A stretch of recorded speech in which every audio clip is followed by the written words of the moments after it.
Petronas dan Pertamina, siapa lagi power?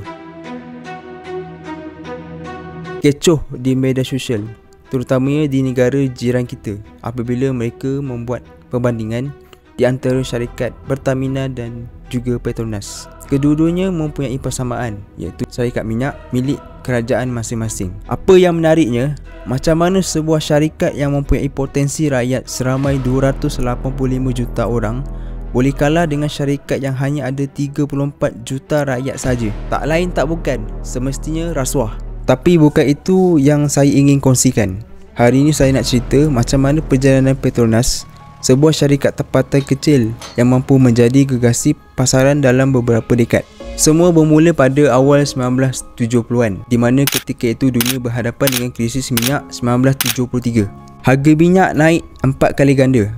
Jadinya, Malaysia sedar bahawa tenaga bukan sekadar komoditi, tapi sebagai senjata ekonomi. Daripada kesedaran itu, lahirlah sebuah syarikat minyak petroleum nasional berhad, atau lebih dikenali sebagai Petronas pada 17 Ogos 1974, sebuah entiti milik penuh kerajaan yang ditubuhkan melalui Petroleum Development Act 1974. Melalui akta ini, semua sumber minyak dan gas negara diserahkan kepada Persekutuan, dan Petronas diberi kuasa mutlak untuk mengurus, meneroka dan membangunkan industri petroleum Malaysia. Individu yang memainkan peranan penting dalam projek tersebut adalah Tunku Razaleek Hamzah atau Kuli, iaitu pengasas dan pengerusi pertama Petronas. Beliau merangka modal yang bukan sahaja mengejar untung, tetapi merangka prinsip hasil bumi untuk rakyat. Awalnya, Petronas hanyalah organisasi kecil beroperasi di daya bumi Kuala Lumpur.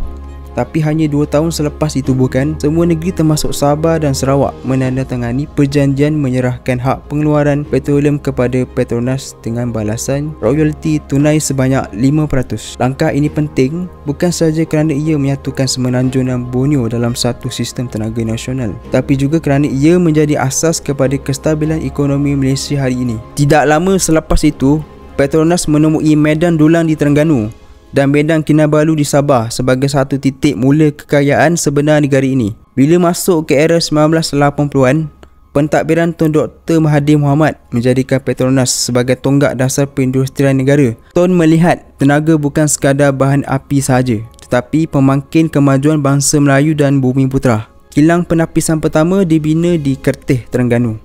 Logik NLG gegasi di Bintulu, Sarawak, dan stesen minyak pertama Petronas dibuka di Taman Tun Dr. Ismail pada 1981. Dari situ, Petronas tidak lagi berpaksikan tempatan. Menjelang 1990-an, ia mula menembusi pasaran antarabangsa dengan menjalankan operasi di Vietnam, Sudan, Chad dan Mesir. Dan pada 1997, Petronas berjaya tersenarai dalam Fortune Global 500, satu pengiktirafan dunia bahawa Malaysia mampu berdiri sebaris dengan gegasi-gegasi tenaga global. Walau bagaimanapun, krisis kewangan Asia 1998 hampir melumpuhkan banyak ekonomi serantau. Harga minyak menjunam dan pelabur asing cabut lari. Namun Petronas bertahan menjadi penyelamat hasil negara ketika ekonomi sedang goyah. Setiap tahun, syarikat ini menyumbang puluhan bilion ringgit kepada kerajaan, sehinggakan ada yang menyebutnya sebagai nadi sebenar bajet Malaysia. Memasuki abad ke-21, Petronas melangkah lebih jauh.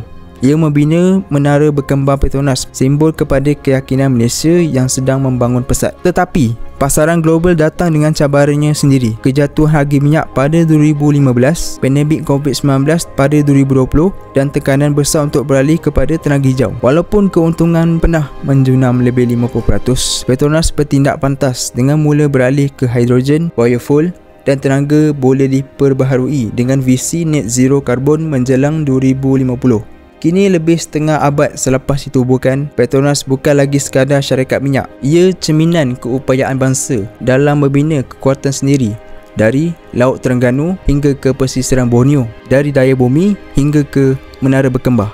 Walau berdepan cabaran dan isu royalti yang masih diperdebatkan, satu perkara kekal jelas: Petronas telah menjadi nadi yang telah menyatukan tenaga, ekonomi dan semangat Malaysia. Ingin tahu lebih banyak mengenai pasaran kewangan? Jangan lupa layari intraday.my.